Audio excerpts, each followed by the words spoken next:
Bonjour à tous, je m'appelle Françoise, j'ai actuellement 78 ans et je vais vous raconter mon histoire de ma naissance il y a une dizaine d'années. Les années de Françoise, un podcast de Charles Guérand. Dans l'ordre, il y a mon père, Jean, ma mère Nelly, qui ont eu 4 enfants, l'aînée Claudine, après il y a eu Bernard, il y a eu Françoise et il y a eu Jean-Louis. Après, mon mari Jean, moi Françoise, on a eu 2 enfants, l'aîné Anne, le deuxième David. Après, ma fille m'a donné 3 petits-enfants, Charles, Pierre et Louis. Épisode 6. Une fille et un garçon. On est dans une chambre d'une clinique avec une jeune maman qui tient son bébé dans les bras. Avec, je précise, un bouquet de fleurs, alors que maintenant on n'a plus le droit d'apporter des fleurs ni dans les hôpitaux ni dans les cliniques. Et alors il y a une chose qui est très très frappante, c'est que cet enfant il est langé comme on faisait dans le temps. C'est-à-dire que les bébés étaient complètement langés, les jambes étaient enfermées dans un lange. Il n'y avait pas de couche, ça n'existait pas. Donc c'était des couches en tissu. Donc quand on levait, mettons, le bébé le matin, c'était un désastre parce qu'il y avait du pipi partout, du caca partout. Alors je ne vous dis pas les lessives qu'on faisait. Hein. Ça s'est pris peut-être 1 heure après la naissance. Hein. Vraiment, vraiment tout de suite. Hein. Tout de suite. Ça c'est mon mari qui a pris la photo. On était heureux comme tout. Ah ben l'accouchement, je n'ai pas un bon souvenir parce qu'il n'y avait pas de péridurale, ça n'existait pas non plus. Et puis... on a l'impression qu'on va mourir, quoi, sur le coup. On crie, on pleure, puis on a quand même un médecin qui vous aide beaucoup. Puis une fois que le bébé est passé, alors là, c'est fini. On oublie tout quand c'est comme ça. Je crois que si on n'oubliait pas les souffrances que l'on a, on n'en aurait jamais un deuxième. J'ai toujours dit ça. Il fallait accoucher dans la douleur, nous disaient nos grands-mères. Non, j'ai l'air peut-être fatiguée, mais... très heureuse d'avoir ce bébé. Oui, on a eu les premières douleurs, je ne sais pas quelle heure il pouvait être, 2 ou 3 heures du matin. Donc là, c'était un peu l'affolement, surtout du mari. Puis c'est tout, on est monté en voiture, puis on est parti à la maternité où notre chambre était réservée depuis un petit moment. Par contre, on faisait exactement comme on fait maintenant, c'est-à-dire qu'aussitôt que le bébé était né, on vous le posait sur le ventre. Après, il coupait le cordon. Après, le temps qu'il fasse ça, on avait toujours le bébé sur le ventre. Et après, il l'emmène pour la première toilette, pour faire les premiers examens, pour savoir si tout se passe bien avec le bébé, quoi. Et après, quand on vous le ramène, à ce moment-là, il est habillé, langé, etc. Et là, vraiment, là, vous prenez connaissance de votre bébé, quoi. Et on passe des heures entières à le regarder. Par contre, le côté qui n'était pas sympa du tout, c'est qu'une tante de mon mari vient 2 ou 3 jours après de la ville pour voir ce bébé. Et mon mari était dans la chambre, et à ce moment-là, elle arrive, puis elle s'adresse à son neveu, qui était mon mari, qui lui dit « Mon pauvre Jean, c'est pas un garçon, hein. Je lui en ai voulu jusqu'à sa mort. » Et on restait à cette époque-là assez longtemps en maternité. Hein. Moi, je me souviens, c'était entre 8 et 10 jours, quoi. On apprend, je vais dire, presque au jour le jour. Bon, les gens en maternité, ils apprennent beaucoup... à donner le sein, par exemple, à le langer, à faire des tas de trucs comme ça. C'est pas du tout, ça peut pas être inné, la naissance d'un enfant. C'est pas vrai. Arrive d'un seul coup un enfant qu'on ne connaît pas, un bébé qu'on ne connaît pas, et on l'apprend justement à le connaître. Enfin, moi, j'avoue que tout de suite, j'étais peut-être pas le premier jour. Enfin, c'est pour ça que je te disais tout à l'heure que on passe son temps à le regarder, les mimiques, les yeux qui se ferment. Enfin bon. À chaque fois qu'il fait une petite grimace, on dit « Oh là, t'as vu, il a fait une grimace, il sourit aux anges, etc. » On apprend à le connaître. Et puis bon, l'instinct maternel, il vient rapidement, en fin de compte. C'était un bébé assez facile, Anne. Je ne me souviens pas de m'être réveillée la nuit pour la 10e fois en disant « Oh, j'en ai marre, elle pleure encore, etc. » J'ai pas souvenir de ça. Par contre, quand elle est née, elle avait des cheveux. Et elle avait, alors ça c'était mon inquiétude quand même, elle avait des cheveux, pas des cheveux, des poils sur les épaules, comme beaucoup de bébés d'ailleurs. Alors tu dis, mais comment ça se fait qu'elle a des poils? Puis le médecin ou la sage-femme, l'infirmière dit, ne vous inquiétez pas, c'est un duvet et ça va partir tout à fait normalement. Sur le coup, ça fait drôle quand même. J'ai quand même quelque chose à te dire, c'est qu'à ce moment-là, les hommes ne s'occupaient pas des bébés. Ils s'en occupaient, si. Ils donnaient Des fois, je lui disais, tu vas donner le biberon à ta fille.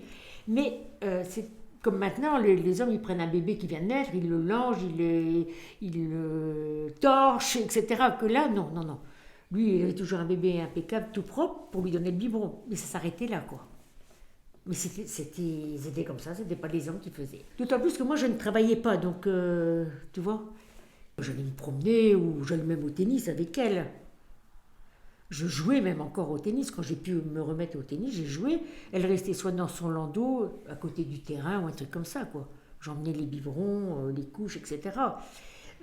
C'est-à-dire que maintenant, un enfant, par exemple, se lève le matin, mettons, il est 5h30, 6h30. Qu'est-ce qu'on fait? On donne le biberon du bébé, on lui change sa couche vite fait, bien fait, et on le remet au lit jusqu'à peut-être 1 heure ou 2 après que le bébé se réveille, et là on lui donne le bain, etc. Que nous, on faisait tout. C'est-à-dire que le bébé se réveillait, mettons, à 6h du matin, première tétée au premier biberon, et à ce moment-là, on s'occupait du bébé. Tout de suite, on prenait le bain et tout. Donc nous, on était très fatigués, en fin de compte. Au bout de, pas de quelques mois, quelques semaines, je perdais toujours du sang, et c'était pas normal. Donc je vais voir le gynécologue, et puis qui me dit, il doit rester une saloperie certainement dans l'utérus, donc on va vous faire un curetage. Un curetage, c'est-à-dire qu'on te réendort, puis on nettoie si tu veux. Et donc je suis retournée dans cette maternité où j'avais accouché quelque temps avant, peut-être un mois avant si tu veux. Et puis là, je suis tombée sur une infirmière, écoute, odieuse. Elle a été odieuse envers moi. Et je cherchais pourquoi elle était odieuse. Et d'un seul coup, j'ai compris. Elle croyait que je venais me faire avorter. Et donc, si tu veux, je cherchais pourquoi elle était brusque avec moi. Elle était vraiment, tu sentais qu'il y avait quelque chose. Puis, à ce coup, je pense qu'elle ne sait pas que je viens d'avoir un bébé. Alors qu'elle aurait dû le savoir, mais enfin bon, c'est comme ça. Et je lui dis, je suis contente parce que cet après-midi, il y a mon mari qui va venir me voir avec mon bébé. À ce moment-là, il dit, pourquoi vous avez un bébé? Je dis, oui, j'ai un bébé de un mois et demi, je ne sais plus bien si tu veux. Ah bon? Je dis oui, je fais un curetage parce que justement, suite à l'accouchement, il y a encore une saloperie qui a dû rester, puis il faut me nettoyer. Et à partir de ce moment-là, elle a été très gentille avec moi. Comme quoi, hein, c'est fou, hein? Ça m'a fait un statut très impressionnant. J'étais devenue mère, donc j'avais des responsabilités vis-à-vis d'un enfant. Et mon mari aussi, d'ailleurs, enfin tous les deux. On est devenus beaucoup plus responsables. Je propose à Françoise de me raconter le contexte d'une série de 4 photos prises lors d'une soirée visiblement joyeuse. Alors ça, c'est une soirée, je vais dire un peu chaude, avec des amis. Il y a 4 photos, on est vraiment pris sur le vif. Donc on voit je suis toujours forcément avec mon mari. À un moment, on s'embrasse, bien entendu, le photographe, il en a profité pour nous prendre en photo. Et ça a été une soirée vraiment extraordinaire, avec des amis qu'on avait depuis on avait quoi, 15, 16, 17 ans, quoi. Je me souviens très bien de cette soirée-là, en plus. On se lâchait un petit peu, quoi. On voit bien que sur les photos qu'on n'est pas très sérieux, quoi. Les enfants sont certainement chez les parents, ils gardaient les grands-parents, ils gardaient les petits-enfants, bien sûr. Mais on rentrait quand même tous les soirs chez nous, hein. On ne couchait pas chez les amis. Alors on rentrait forcément à petite allure parce qu'on avait bien vu ce soir-là. J'avais moins ce carcan que je n'ai vu à la première, c'est-à-dire les robes de femmes enceintes. On commençait quand même, par exemple, à mettre un pantalon. La tenue des femmes enceintes était beaucoup plus légère. C'est comme, je sais pas, on sentait moins vieille dans ces robes de femmes enceintes. Et j'ai pas eu une bonne grossesse, en fin de compte. Alors que la première, ça a été extraordinaire, tout s'est très bien passé. Et la deuxième grossesse, elle a été un peu plus difficile. J'étais plus... Bon, quand une maman est fatiguée, on dit oui, mais enfin, elle a un bébé avant, donc elle se fatigue plus vite. Alors que les années passant, je me suis dit, c'est pas vrai, je n'étais pas fatiguée parce que j'avais déjà un bébé. Je trouvais que j'avais été enceinte trop tôt après le premier bébé. Et je m'étais ça toujours compte aussi de ça, en me disant, bon, j'aurais pas dû faire un deuxième enfant si tôt, etc. Et puis bon, la grossesse se passe, tout allait à peu près bien. Et puis, un beau jour, je me suis dit, mais je ne suis enceinte que de 6 mois et demi, je suis très grosse. presque comme si j'étais enceinte de 9 mois, quoi. Donc on va régulièrement voir le gynécologue. Et puis j'étais enceinte de quoi oui, à peu près 6 mois et demi, 7 mois, pas plus. 6 mois et demi. Et le gynécologue me dit, écoutez, maintenant je suis un peu embêtée parce qu'on a l'impression que vous attendez des jumeaux. Et que c'est peut-être pour ça que vous êtes beaucoup plus forte et que vous êtes très fatiguée, etc. Mais j'ai dit, comment on peut le savoir? Parce qu'il n'y avait pas d'échographie, ça n'existait pas à cette époque-là. Il dit, on va passer une radio, mais c'était embêtant. Passer une radio à quelqu'un qui est enceinte, les radios, à ce moment-là, c'était, pour le fœtus, c'était pas très bien, c'était pas très bon. Mais on voulait savoir, nous, si j'attendais des jumeaux, parce que comme à l'été qui suivait, on devait aller à Carnac, là où mon mari continuait à travailler, il fallait que je le sache. Parce que la vie n'est pas la même quand on attend un bébé et deux, c'est pas pareil.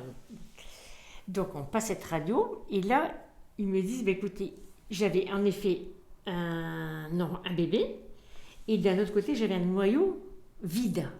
C'est-à-dire qu'au départ, je devais avoir en effet 2 jumeaux, mais il n'y en a qu'un qui a poussé et l'autre est resté vide. Mais par contre, ce deuxième noyau, je vais appeler ça comme ça, il a, un beau jour, il a crevé. Donc, l'eau a coulé, et à ce moment-là, il a fallu m'emmener en urgence à la maternité parce que le bébé a suivi l'eau. Et donc, j'ai accouché à pas tout à fait 7 mois. C'était un tout petit bonhomme de rien du tout. Et je me souviens, parce que là, mon mari était avec moi, il assistait à l'accouchement, et puis quand le bébé est né, oh, vous avez un garçon, c'est formidable, on était contents, on avait une fille avant. Et à ce moment-là, on s'est regardés tous les deux. On va l'appeler comment? Parce qu'on n'avait pas prévu de l'appeler. C'était trop tôt, il est né trop tôt, on n'avait pas encore de prénom en vue. C'est incroyable, mais c'était comme ça. Et puis, on avait déjà comme sélectionné quelques prénoms, mais enfin bon. Et puis, on s'est dit, bon, on va l'appeler David, voilà. C'est comme ça qu'il s'est fait appeler David. Donc, j'ai accouché en fin d'après-midi. Et puis, au bout d'un certain temps, ils vous ramènent, ils nettoient le bébé, etc. Moi, je retourne dans ma chambre et à ce moment-là, on me ramène le bébé pour la première tétée. On m'explique comment il faut faire alors que je savais puisque j'avais déjà eu un bébé. Et là, je me suis aperçue que l'enfant ne tétait rien du tout. Donc j'ai sonné, la infirmière est arrivée, j'ai écouté, je suis embêtée, mais le bébé ne prend rien du tout. Ah bon, comment ça se fait, etc., etc. Oh, elle dit, bon, écoutez, on va vous le reprendre, on vous le ramènera tout à l'heure. On m'a repris le bébé. Après, on m'a apporté à manger le soir, et puis je dis, c'est marrant, on ne me rapporte toujours pas le bébé. Et puis d'un seul coup, il y a le gynécologue qui est venu dans ma chambre, il me dit, madame, on a un petit souci avec David. C'est là qu'on m'a appris que David, il était passé, il y avait une salle où on mettait les bébés, et on ne laissait pas encore trop les bébés avec les mamans à cette époque-là. Et quand il est passé, il a vu le bébé qui était cyanosé, le coup de peau, parce que le bébé aurait pu mourir, quoi. Et là, il m'a dit, cyanosé, c'est-à-dire qu'il ne respirait plus bien, etc. Et puis il m'a dit, madame, on va l'emmener, on était obligé de l'emmener à l'hôpital, parce que il faut le mettre sous couveuse. Et à cette époque-là, la maternité où j'avais accouché, il n'y avait pas de couveuse. Il y en a des couveuses de libre à Lille, je ne sais plus, dans des villes qui me semblaient le bout du monde. Je ne sais pas possible que mon enfant il s'en aille comme ça, si loin que ça. Mais j'ai dit à l'hôpital d'Amiens, écoutez, on est en train d'avoir des pourparlers justement pour essayer de l'emmener à l'hôpital. Et puis, je dis, où est-ce qu'il est mon bébé actuellement?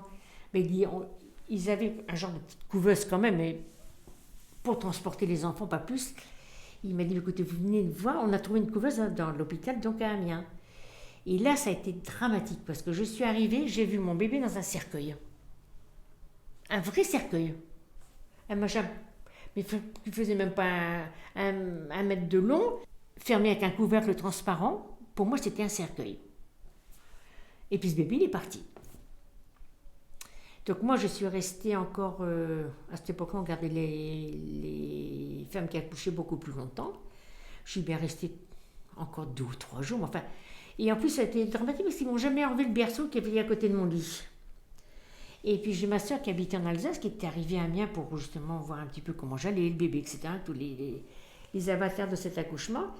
Elle est arrivée dans la chambre, elle dit, bon, d'abord, elle dit, vous allez enlever le berceau, là. Le berceau vide, ça ne servait plus à rien. Et puis elle dit, il faut que tu t'en ailles, tu rentres chez toi.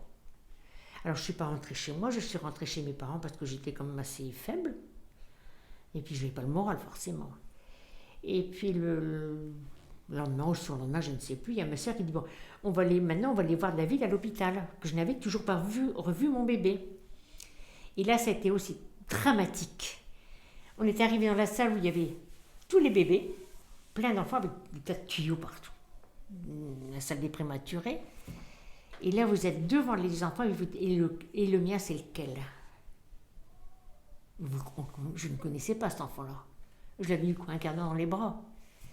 Et on a fallu attendre l'infirmière pour lui demander où était David. Et là, c'est une horreur. C'est une horreur. Parce qu'on se dit, pas sur le coup, mais après, vous dites, elle m'aurait dit que c'était celui d'à côté, c'était pareil, quoi. Je prenais celui d'à côté. Et alors, là, ils m'ont dit, est-ce que vous pourriez continuer à lui donner, à le nourrir? J'ai dit oui, mais comment je vais faire? On a été louer une tireuse de lait. Et tous les jours, j'allais à l'hôpital le matin et le fin d'après-midi porter du lait dans un biberon. Et puis un jour, je suis arrivée, forcément, cette histoire-là, la maman, elle perd son lait, c'est pas vrai, d'un seul coup, j'avais plus de lait, quoi. Et un soir, je suis arrivée à l'hôpital, j'avais tiré 5 centilitres de lait, pas plus. Donc je suis arrivée en pleurs parce que je dis, ça y est, à cause de moi, il va pas se nourrir, etc. Et à ce moment-là, il y a l'infirmière qui m'a dit, vous savez, madame, on vous l'a jamais dit, mais votre enfant ne supportait pas votre lait, vous nourrissez un autre enfant. Le lendemain, j'avais plus de lait. Ça m'avait coupé déjà qu'on avait dit presque plus. Bon, après tout, si j'ai pu sauver un enfant, c'était très bien, mais bon. Puis après, ça a été la galère. Ils l'ont gardé 1 mois à l'hôpital, donc j'allais le voir tous les jours derrière la vitre, bien entendu. Et puis au bout d'1 mois, on m'a dit, bon, il était arrivé, on attendait toujours qu'il arrive à 3 kilos. Et puis bon, 3 kilos, je vais le chercher, je le ramène à ce moment-là dans notre appartement. Et puis, je me souviens, mais c'est des scènes en fin de compte qui te marquent à vie, ça. Le changer. Donc t'enlèves les langes, tu le déshabilles, etc. Et à ce moment-là, je me suis retrouvée devant pour moi, c'était un squelette. Et je ne savais plus comment manier, alors que j'étais maman, que j'avais eu quand même un bébé. Et j'étais là, je me dis, mais je vais le casser, il était tellement maigre, il était tellement petit, etc. Bon, enfin, ça se passe quand même. Et puis tous les matins, il fallait que je le pèse forcément pour savoir s'il grossissait un petit peu. Naturellement, le lendemain matin, il avait maigri. Le surlendemain, il avait de nouveau maigri. Et là, j'ai dit, cet enfant-là, je ne peux pas le garder, c'est pas possible. Avec mon mari, on est allé à l'hôpital. Je dis, écoutez, on vous le ramène. Il est en train de mourir, cet enfant-là. Je dis, il ne se nourrit pas. Et je dis, en plus de ça, il avait perdu l'instinct de succion. Donc, il ne savait plus ce que c'était. Alors, j'ai dit, mais comment ça se fait qu'il n'a plus d'instinct de succion? Et après, on a su qu'il était nourri avec une sonde. Parce qu'il avait des problèmes de déglutition, etc. Enfin bref. Donc, quand ils me l'ont rendu, c'est un enfant qui ne savait pas ce que c'était que de boire un biberon. Ils me l'ont repris pendant 3 jours. Alors là, je dis toujours, ils l'ont affamé ou quoi? Parce que quand il est rentré, à ce moment-là, il savait de nouveau tuter, etc. Comment ils ont fait, j'en sais rien, je ne vais pas savoir. C'est fou, hein? Il a été pendant 1 mois, plus d'1 mois complet, j'avais le berceau à côté de mon lit, suffisamment près pour que je puisse avoir la main sur lui, pour savoir s'il respirait toujours. Il pleurait tout le temps, il pleurait tout le temps, il pleurait. Il n'était pas bien, quoi. Et puis il a attrapé ce qu'on appelle les hernies inguinales, c'est comme un nerf, si tu veux, qui d'un seul coup... Alors, à chaque fois, c'était hôpital, on repartait à l'hôpital, à toute à l'heure. Et puis, j'avais appris à lui rentrer les... C'est-à-dire qu'après, j'appuyais sur ce paquet de muscles, je ne sais trop quoi. Il hurlait, bien entendu, parce que ça faisait mal, mais au moins, j'arrivais à lui rentrer. Ça évitait de retourner à chaque fois à l'hôpital, quoi. Enfin, il a eu vraiment 6 ans de grosses difficultés, David. 6 ans. Et même le jour de ces 6 ans, mon père était en train de mourir aussi à l'hôpital. Et on est allé le voir avec mon fils, mon mari. On est arrivé là-bas. Et David n'était pas très bien, encore une fois. Et puis, d'un seul coup, je regarde, il s'endormait. Donc j'ai même couché dans le lit à côté de son grand-père. Et en le couchant, j'ai dit, mon Dieu, bouillant. Mais il était bouillant, je ne sais pas combien il faisait température. Et là, il y a eu encore des années de galère. Mais vraiment de galère, hein, David. Donc il y avait mon père à l'hôpital, David à l'hôpital, Florence. Alors Florence est une nièce à moi, c'est la 4e fille de ma sœur aînée. Ils étaient venus donc à Amiens, en plein après-midi. D'un seul coup, elle a fait une crise d'épilepsie, mais très très grave. Dire que le cœur en avait pris un coup, quoi. Donc, on est d'urgence à l'hôpital. Il y avait le 3e fils de ma sœur qui attendait ses parents. Donc, il y avait une petite barrière devant le petit jardinier, devant la maison de mes parents. Il tombe, il se casse un bras, hôpital. Donc, j'avais mon père, mon fils, ma nièce et un neveu à l'hôpital. Tapis rouge. Ça a été inimaginable. On avait un très bon ami, là, ce match-là. À chaque fois, il venait voir, il était à Napat, lui, à l'hôpital. Et puis, je passais même plus. Il était quoi, pardon ? À Napat. Il s'occupait de tout ce qui était cancer. Et alors, attends. L'hôpital d'Amiens, si tu veux, il est comme ça. Et là, c'est l'entrée principale. Alors, à chaque fois, tu avais le gardien qui t'arrêtait. Bon, à la fin, non, parce qu'il connaissait la voiture et tout. Et moi, je passais par derrière, là où passaient les médecins. J'étais plus près du service. Je ris, mais tu sais que... Oui, tu étais à mi-temps employé d'hôpital. D'accord, ouais, c'est fou. Donc quand on pouvait s'évader à une soirée, tu vois, on en profitait, quoi. Enfin là, David n'était pas à l'hôpital, il était plus âgé. Hein. Sinon, on ne l'aurait pas laissé chez les parents. On ne pouvait pas le laisser, d'ailleurs, c'était pas possible. Autant on a laissé Anne très tôt chez ses grands-parents, ou là, non, c'était plus possible, quoi. Écoute, c'était sans arrêt. Il allait chez Catherine, par exemple. Catherine, ma belle-sœur. Elle le prenait de temps en temps pour jouer avec ses propres fils. Dans le jardin, dans le jardinier, il y avait comment on appelle ça, des pots de fleurs. Le seul qui tombait sur un pot de fleurs qui se cassait le poignet, c'était David. On allait à l'étang, par exemple, à notre étang.